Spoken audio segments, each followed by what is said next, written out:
From greenlighting the Keystone Pipeline to dropping climate change from the list of national security threats, President Trump has made sweeping changes to U.S. environmental policy in his first year in office. But according to a new article in Axios, the Trump administration isn't even close to a coherent strategy on energy and climate change. Amy Harder is an energy reporter for Axios. She is also the author of the Axios column Harder Line. She outlined 8 energy and climate issues to watch in 2018, and she joins me now from Washington. Welcome, Amy. Good to be here. So one of President Trump's big campaign promises was deregulation. He's already eliminated some regulations in the mining industry, but what are you expecting from him in 2018?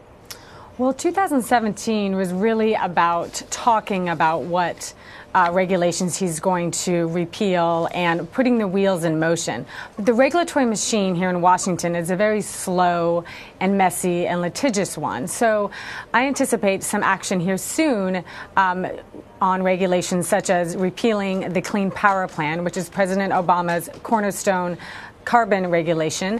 Now, the EPA has indicated that it is going to repeal that regulation, but it has also acknowledged that it needs to replace that regulation. So I'm going to be looking at how narrow of a regulation they are going to be issuing.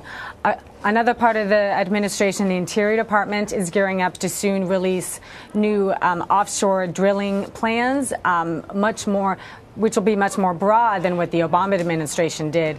Now, that's issuing basically a regulation that allows oil and gas companies to buy leases offshore America's waters. So I anticipate all of this in the next few weeks and months. Well, the Trump administration is coming up on some energy deadlines. What decisions will the administration have to make this month? Right, because there's really no coherent energy and climate policy here in Washington coming out of Congress, a lot of the actions that I'm watching are sort of dispersed across the Trump administration. So the two ones coming up quite soon, one is on January 10th, the Federal Energy Regulatory Commission, which is sort of an obscure energy agency that oversees the nation's electricity grid. It needs to respond to an Energy Department rule proposing to give coal and nuclear power plants financial compensation for their ability to store electricity fuel on site. Now, that deadline is coming up January 10th. It's even timelier and relevant today as much of the East Coast is bearing down for this winter storm.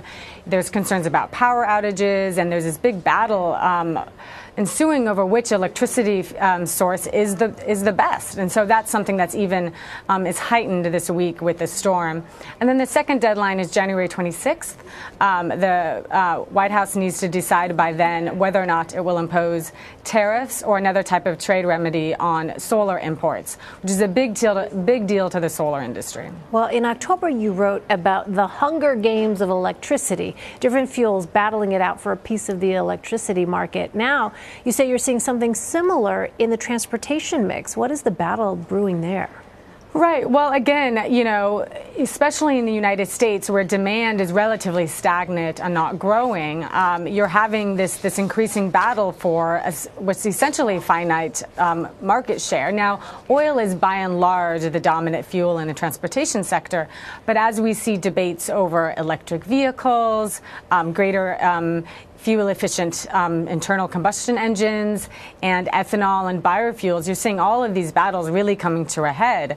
One of the most surprising things I saw last year was this battle that brewed over between corn ethanol lawmakers such as Chuck Grassley from Iowa, the senior Republican from that state, and some other oil state Republicans battling it out over this ethanol mandate, which basically requires refineries to blend ethanol with the nation's gasoline supply. And so the Trump White House has said that it wants Congress to review this regulation.